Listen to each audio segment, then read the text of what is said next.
सबसे पहले जो हमारा सब्जेक्ट है उसे सिंप्लीफाई किया है 5 लाइन्स में, लाइक 1, 2, 3, 4, 5 लाइन्स में कन्वर्ट कर दिया है।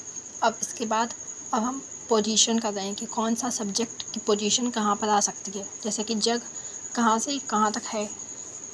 उसके बाद ये जो संतरा है वो कहाँ तक है।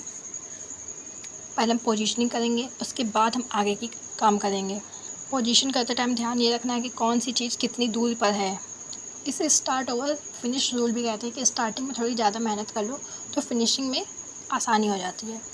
तो जैसे कि मैंने ये जो सर्कल में बनाया था, एक पोजीशन दी थी, वो थोड़ी सी आगे पीछे लग रही थी, तो मुझे उसे एडजस्ट करना था।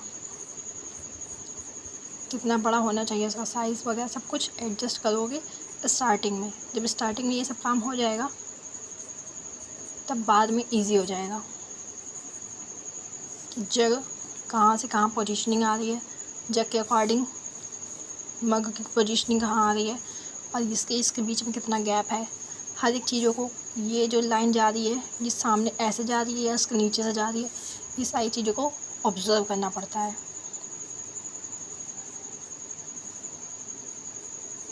पहले इसकी अब ओवरऑल स्ट्रक्चर बनाएंगे। जग है तो जग का ओवरऑल स्ट्रक्चर क्या है, उसकी अंदर के ओवल्स को और सर्कल को हटाकर, अगर वो दोनों चीज़ों को हटा देंगे तो वो कैसा दिखेगा। उसके बाद एक सेंटरिंग लाइन इस वजह से खींचा है ताकि इसका और इसका दोनों का जो इक्वल है, क्योंकि जो ये हैंडमेड चीज़ें ज़्यादातर इक्वल होती है। यहाँ से जो इसका डिस्टेंस होगा वही यहाँ पर भी डिस्टेंस होगा, तो वो इजी हो जाएगा मेज़र करने के लिए। तो कुछ इस तरीके से। उसके बाद ऐसे ही इसमें भी करेंगे और हर एक चीज़ में ऐड करेंगे। ये जो लाइन है इसके मुकाबले ये वाली लाइन कितनी बड़ी होगी, कितनी छोटी होगी, कहाँ से होगी, ये सारी चीज़ों को सोच कर जब हम लोग ड्रॉ करेंगे तो ऑटोमेटिकली हम लोग के प्रपोर्शंस बेटर आने लग जाएंगे।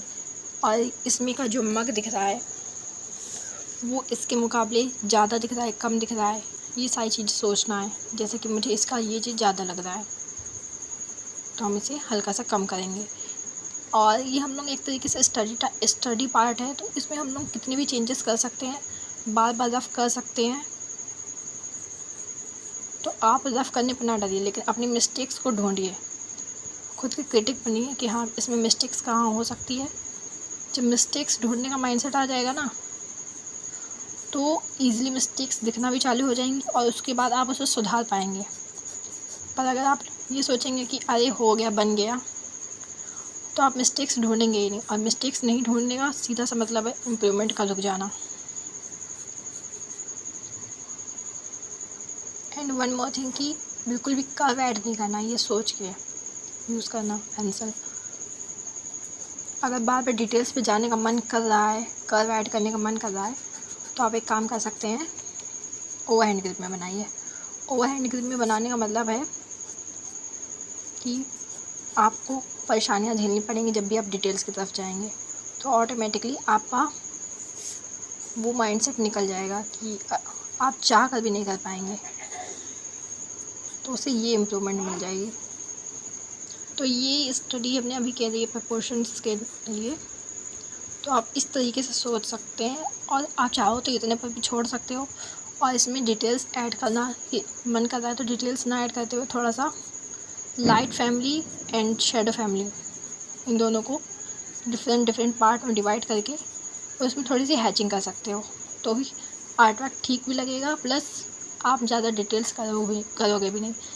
स्टार्टिंग में आपको डिटेल्स करने से बचना है, क्योंकि हर कोई चाहता है डिटेल्स करना, डिटेल्स, बट ये माइंडसेट से निकालना पड़ेगा माइंड से कि डिटेल्स सब कुछ नहीं होता है। डिटेल्स के अलावा भी बहुत कुछ होते हैं, आपको वो चीज़ यूज़ करना पड़ेगा। हर टाइम आपको अपने दिमाग को याद दिलाना पड़ेगा कि मुझे डिटेल्स नहीं, मुझे लाइंस में करना है। उसके बाद अब इसमें के shadow family and light family को अलग अलग पार्ट में डिवाइड कर दो और एक सिंपल सी हैच कर सकते हैं।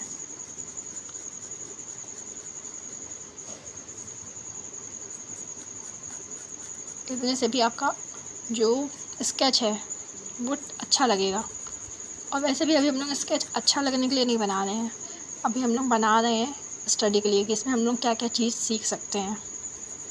तो पूरा मेन मोटिव वही रखना, और स्केच विद अ रीज़न, कि आप स्केच कर रहे हैं तो कौन सा स्केच किस रीज़न की वजह से कर रहे हैं, उसमें क्या चीज़ सोच के, क्या चीज़ गोल या अप्रोच करके स्केच कर रहे हैं।